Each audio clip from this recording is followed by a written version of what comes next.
Today's best music. Magic 89.9. Hello, everybody. Welcome back. This is today's Best Music Magic 89.9. My name is Ashley. I'm so excited. I'm back here with you guys again today for a very, very special interview. So sitting down here with me today over video call is the incredible, talented singer-songwriter, Mr. Max Schneider, better known as simply Max. Hi, Max. Ooh, hey, baby. Thank you. Ooh, threw the last name on there. I like it. Thanks, Ash. Thank you so much. I mean, I felt kind of awkward being just like, Max is here, you know? Hey. Like, it's not often you introduce people with just their first name, but you have that kind of first name power, you know? If you type Max on Google, you are the man that appears. That's what we've been going for. I love hearing that. That's the goal. We've been dreaming of that Google search. But thank you so much for being here, and I'm glad to see you're so energetic today, wearing that bright yellow. You're so ready to go. Thank you so much for joining us. Of course, my pleasure. Hey, I just built my baby's crib, and then I have this interview now, so it's the perfect time. I'm energized for that. Oh, I mean, I can't imagine having all this energy after building a crib. But thank you so much. It's really our pleasure, and we're so excited to hear about your music. But of course, I mean, being said, coming off of you building your baby's crib, I do want to ask, how have you been doing? How are things? You know, I know it's been a crazy year for everybody, but what's it been like for you, and how have you been coping with everything that's been going on? Oh, it's been great.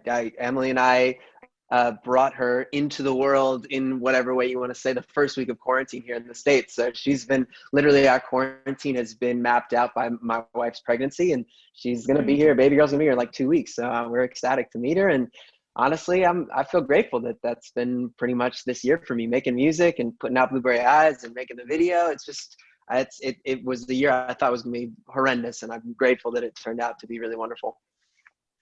Okay, well, I'm so glad to hear that, you know, you've had a positive outlook on this year despite everything, and congratulations, of course, on everything that's gone on, and I'm so happy for your family. And speaking of which, you do have a new song, as you mentioned, Blueberry Eyes. It has been playing nonstop on our radio station. Please do tell us a little bit about it. I gotta say, the first time I read the title, it really is one of those titles that really catches your eye. Can you tell us a little bit about the song and the title and the story behind it and everything? I love that. I love hearing it. Thank you for playing it. I really appreciate it. Chicken, I appreciate it. And it's been incredible. The journey, the wave of it has just been so rad. It started from just an organic place. I was like halfway through the album, and we were writing, and I got in the studio with my usual collaborators, these guys, Amon Roger and my friend Michael, and we're in there, and I just had the urge to really do something sort of Beatlesy. I was thinking about, you know, Strawberry Fields, and I'm from New York, and that came into my mind. The album's called Color Vision. Let me put more fruity, colorful worlds into it. And, you know, my wife has the most beautiful blue eyes, and I hadn't really written a love song for her in a few weeks, in months, whatever, few weeks, that seems like nothing. But in the album process, I had written about other things. I was working for the weekend and New Life, and I was like, it's time I write a love song for her. And so I wrote it about how I dreamt I would, you know, feel when I met the love of my life, and that dreaming when we're all waiting for that person. You get these fairy tales, these storybooks, and you just keep being with people that just don't feel that way yet, and you just wonder what's going to happen. And the song is really about that feeling of just wondering when that fairy tale is going to happen, and then waking up, and I get to have that every day, and I'm so grateful for it, that I get to wake up and see those eyes and have my dog lick my face, and it's what I've always wanted. So that's what the song's about. Oh, well, first of all, I love the way you compared it to Strawberry Fields. You know, I love that idea of color and fruit, and I think that's so great that you're, you know, I mean, a lot of people say that when you get married, sometimes you lose the spark, but that's so cool that you and your wife, you guys still have that, and you still like to write love songs for her at this point. And of course, you do have a baby coming along, so that is very exciting. So you did mention the album, you know, and you said you wanted to put in some, obviously from the name of it, some colorful elements in there. Tell us a little bit about the album as a whole. You know, what kind of idea were you, or concept were you putting together with all of those songs? The theme is definitely reclaiming your life, finding the colors, lack of a better term, but it just really finding, you know, I was in a dark place, and I lost the joy that you feel from me right now. I was in a place where I didn't know how to get it back. And sometimes when, you know, you're so far from that light, you don't know how to get it. And this album was really me just reclaiming my life, my dreams, my color, my vision. And that's why it's called Color Vision. And so I hope people find that joy and that spark in listening to it. And I'm honored to be a part of their soundtrack of their life. All right. Well, that's so cool to hear. And just looking at you today, you already look like there's so much color in your life, both literally and figuratively. And of course, it was so cool. Of course, you got to work with a member of the incredibly huge band BTS, Suga. Am I pronouncing that correctly? Suga. Suga, yes, and it's Yoongi, not Yoonji. I did one interview where I said Yoonji, and I didn't, and I guess that Yoonji is a subculture thing where people are I don't even know. There is a Right. Yoonji. We'll say it like that, but Yoongi I is the mean, way to pronounce it. And Suga. yes, they are a big group. We're working on it. But tell us a little bit about that. I mean, that's Yeah. incredible. What was that like? I did hear that you guys got to hang out and stuff. Can you tell us a little bit about how you got together and decided to start on this collaboration, and what was it like to work with him? It's been beautiful. The whole thing's been just so natural, and who knew that this relationship would be natural. It's been incredible because I've just really it's opened my mind to just being open to the universe and the plan and giving love to those who give love back to you, and eventually something awesome happening. And that's what happened with this song. He had been giving love to my music for a few years. He and Jungkook from the same group from BTS, and I was giving love back. Finally went to Korea. We met up, and the rest is history. We just got to know each other, and you meet somebody, and sometimes you just know you're meant to be friends. You just click right away, and you just can't manufacture that. It either happens or it doesn't. And with Suga and I, it happened, and luckily he asked me a part of Burnin' on August D, and I asked him to be a part of any song. I sent him the whole album for me, and he ended up choosing Blueberry Eyes, and it wouldn't be the same without him. I'm honored to have him be such a huge part of it and share the song together. All right. Well, I mean, that's amazing. And congratulations, of course, that you guys did get to work together. I mean, that's huge. And BTS is kind of everywhere you look now. And you did say you got to go to Korea. That's so cool. Can you tell us about your time there? What was, it's quite close to the Philippines, so what was your time like in Korea? It was wonderful. It was honestly, I put so much detail into my music videos and my world.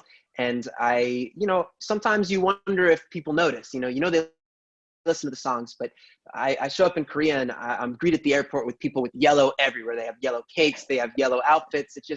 I immediately felt like, wow, these people are listening and they care and they're so focused. And I do the show, and it was a life-changing show. The whole room is electric. They're all wearing yellow. They have these custom acid dreams, little posters. It was one of those moments as an artist that you just say, this is the most fulfilling feeling in the world, to share this connection.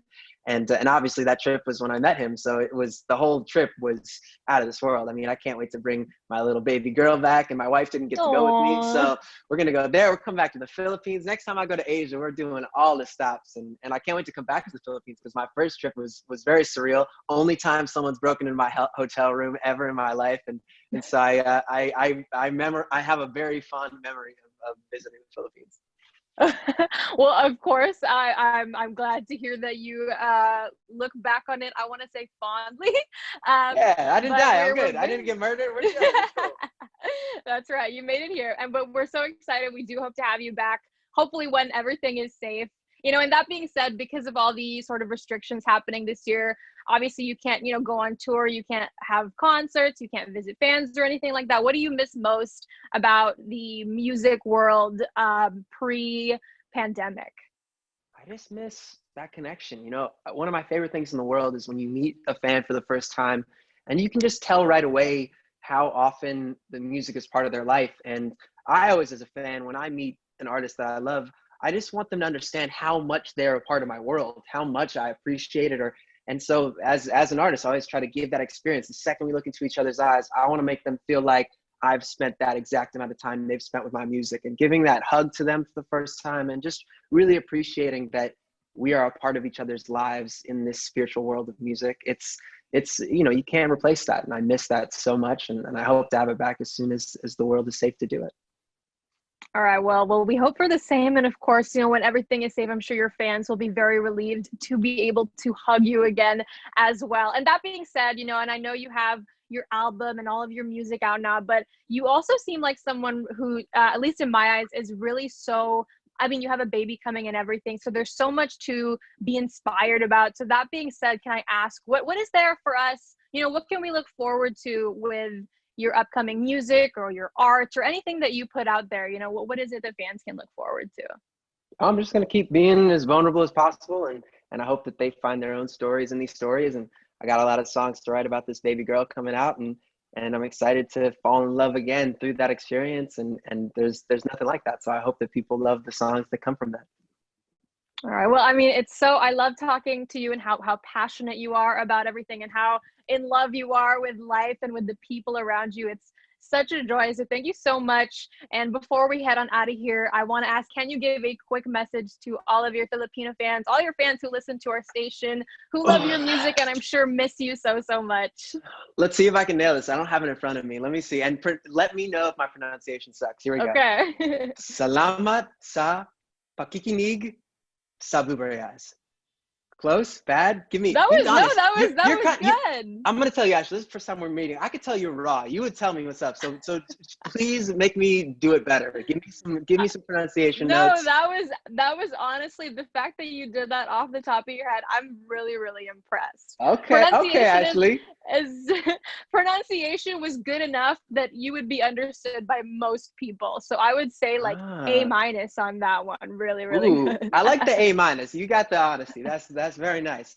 Salamat sa pakikinig sa Blueberry Eyes. I'm gonna work on it. I'm gonna nail it when we get out there. Thank you. Great job. And of course, Blueberry Eyes is playing every single day at Magic 89.9. So you guys can vote for it, request for it, ask it to be played over and over and over. Again, we are here today with the incredible Max, who is so much fun to have. Thank you so much for being here today. We are so, so, so honored. My pleasure, Ashley. Thank you for having me, and thank you for listening. Thank you. And once again, this is today's best music. We're Magic 89.9. We'll see you guys next time. Bye. Magic, baby.